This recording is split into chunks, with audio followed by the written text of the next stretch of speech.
The source. I mean, my source is the conventions now because everybody keeps giving me Iron Brew, which is amazing. Oh no, people did. It's all good. I have a lot of E numbers in my system right now. And you've got a TARDIS. Do you want to hold that up for everybody to see? Woo! Oh, amazing. That's so cool. Oh yeah, cool. I will. My question is, going from gaming to Nebula is so physical. What do they put you through the hack? So just for the folks in the back, the question was about the physical training for Nebula. I had to train for 4 months prior to shooting Guardians of the Galaxy, and I had to work out 4 times a week, which I've never done before. So I was a shock to the system with this like amazing trainer called Buffy, who worked with Chris Pratt for his physical transformation as well. Really? Yes, we worked with the same guy, and I was like, whoa, Chris Pratt saw results from that. I didn't really make it that far. But yeah, and then for the actual fight sequence in Guardians, I had to learn that every day that I wasn't shooting, and then I practiced with Zoe Saldana, who it took about 4 days for her to learn the routine, and it took like 2 months for me to learn it. Because she's really good physically, because she was a ballerina and she's done all the sci-fi movies before. Right. And so obviously you have stunt doubles too, but did James Gunn try to get you in as much as possible in terms of the fight? Yeah. Whenever you're shooting a fight sequence in anything, they want to use the real actors as much as possible because then they can use as many shots as they want. But luckily for me, I was quite disguised, and my fighting double had all of the same sort of makeup on, so we got to use a lot of her stuff. She made me look really cool. Awesome. Let's stay in the front for one more. Tom Baker scarf. Hello. Hi. Thanks.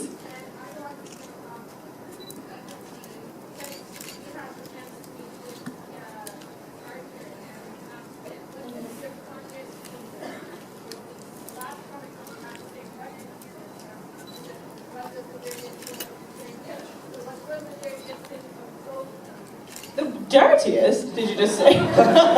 This is a PG panel. What do you mean?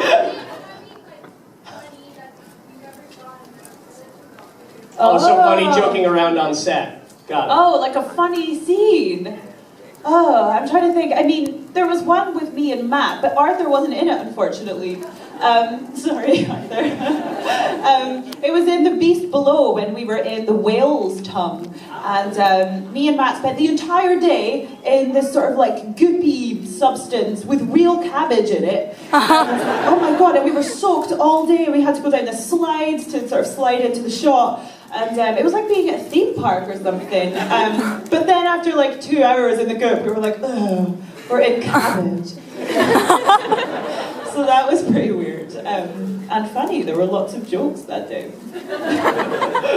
Did it make shooting the show a lot easier that you did? I mean, all 3 of you have talked about the chemistry you had behind the scenes. Did that make shooting the show even more fun? And do you think that's part of why the trio worked so well for us as fans on camera? Because we were seeing chemistry that you actually had in real life?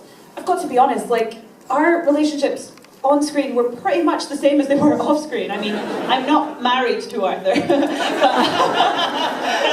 I mean, like, it's just the whole banter. And I mean, it was even more ridiculous in real life. We had to, like, tone it down for the show, if anything. Like, the directors would just scream at us, like, remember to stay in character. And we were like, oh my gosh, we're, like, working right now, I forgot. So it was just so much fun. And, you know, we worked a lot of hours, like 6 days a week a lot of the time, so we had to like find a way of keeping our energy up all the time, and that was kind of subconsciously, I think, what we were doing to just sort of like keep morale up. Other one from the floor, let's maybe go, we'll go right here. There's an Amy, hello.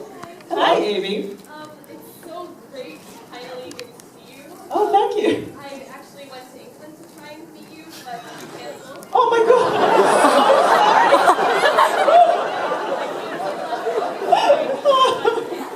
this is awkward. She's here!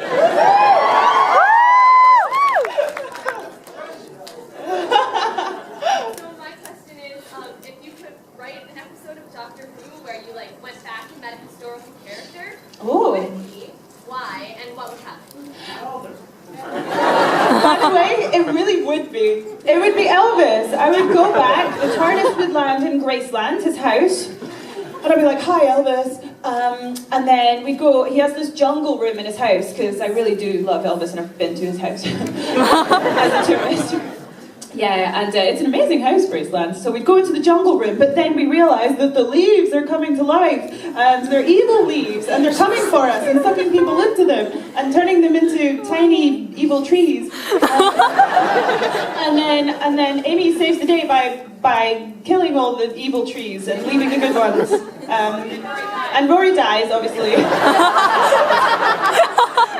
But then the doctor resuscitates him, and we leave Graceland, and Elvis is okay. Have you talked to Stephen Moffat? Because I haven't watched that. Would you guys watch? That'd be a great episode of Doctor Who. Yeah, and we have our actor for Elvis. It's perfect. I want to ask you about Stephen Moffat. In your mind, kind of